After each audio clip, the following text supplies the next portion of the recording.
How being shy can help you. Take good photo. Photographer Alex Soth is on the jury for this year's Magnum Awards. He tells Fiona MacDonald how awkward silences have allowed him to capture his remarkable portraits. "I was such a shy kid. Anyone who knows me from when I was young can't believe this is what I do," laughs the photographer Alex Soth. He says when he started taking portraits after college it functioned almost as a kind of therapy, which was embarrassing, but it was a way to learn how to deal with other human beings and confront this fear. The reticence paid off. Over the course of 5 years, Soth made frequent road trips along the Mississippi, which runs through his hometown in Minnesota, and shot a collection of landscapes and portraits that have been compared to Robert Frank's landmark 1958 series The Americans.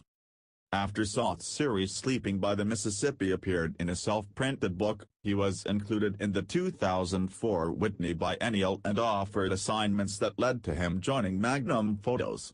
His Mississippi pictures are populated by dreamers.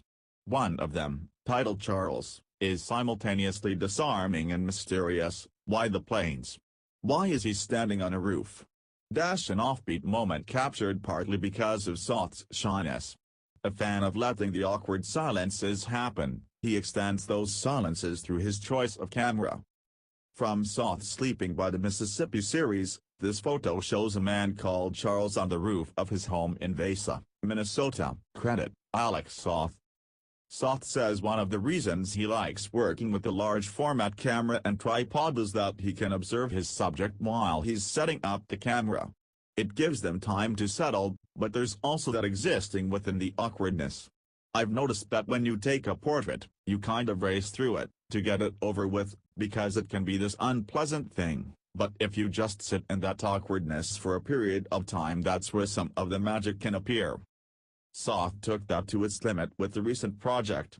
4 years ago in Japan, I did this experiment and I made these portraits in 5-minute exposures where I would just sit with the person, my head wasn't behind the camera, I was just sitting, and it was mainly an excuse to just stare at people. To really be in that uncomfortable place. It was a wonderful experience. The unblinking eye. Soth feels privileged to have the permission to do this. Fundamentally, that's what portraiture allows you to do, he says.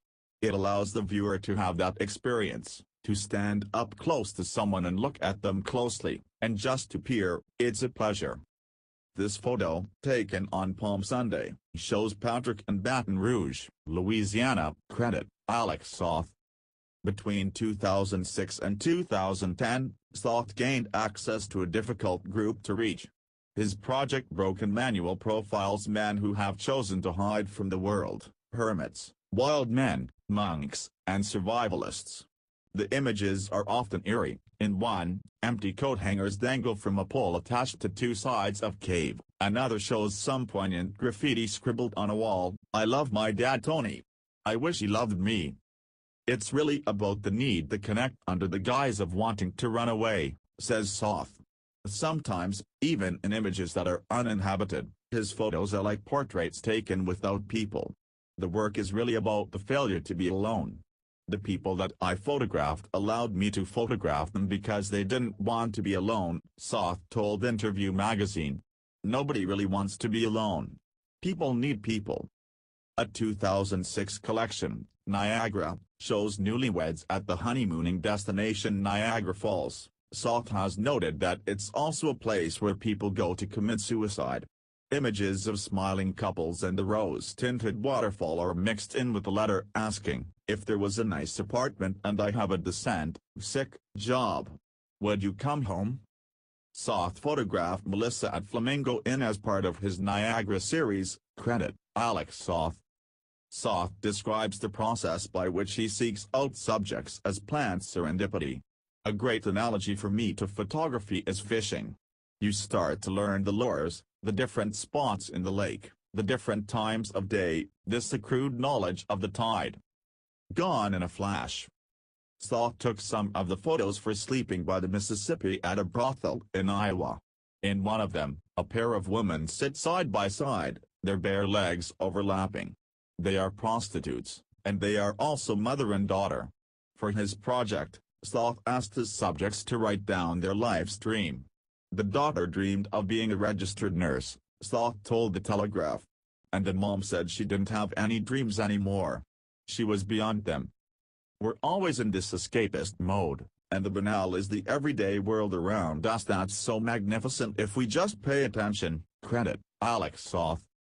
He worries about the ethics of documentary photography. I think it's problematic when I ask permission, it's triply problematic when I don't ask permission. But he also sees that an image can often give a voice to the voiceless. Everyday people say amazing things. Being able to frame it in a certain way, and then pay attention to it, can highlight that meaning. One of the great things about photography is that it largely pays attention to these very prosaic things, and heightens them, and I'm happy to be part of that activity. It all comes back to the awkward silence. Soth believes we can see more if we sit it out. I rediscovered this quote by John Cage where he was saying if something is boring for 2 minutes, listen to it for 4 minutes, if it's boring for 4 minutes, listen to it for 8, eventually it's not boring anymore.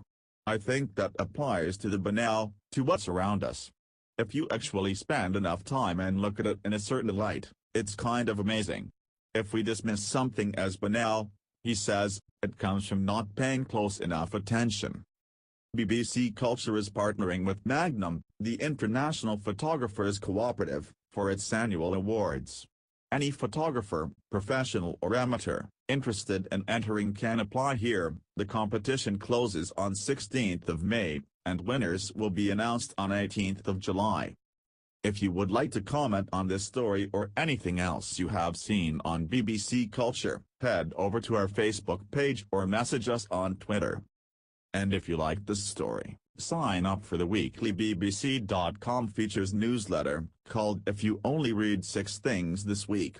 A hand-picked selection of stories from BBC Future, Earth, Culture, Capital, and Travel, delivered to your inbox every Friday.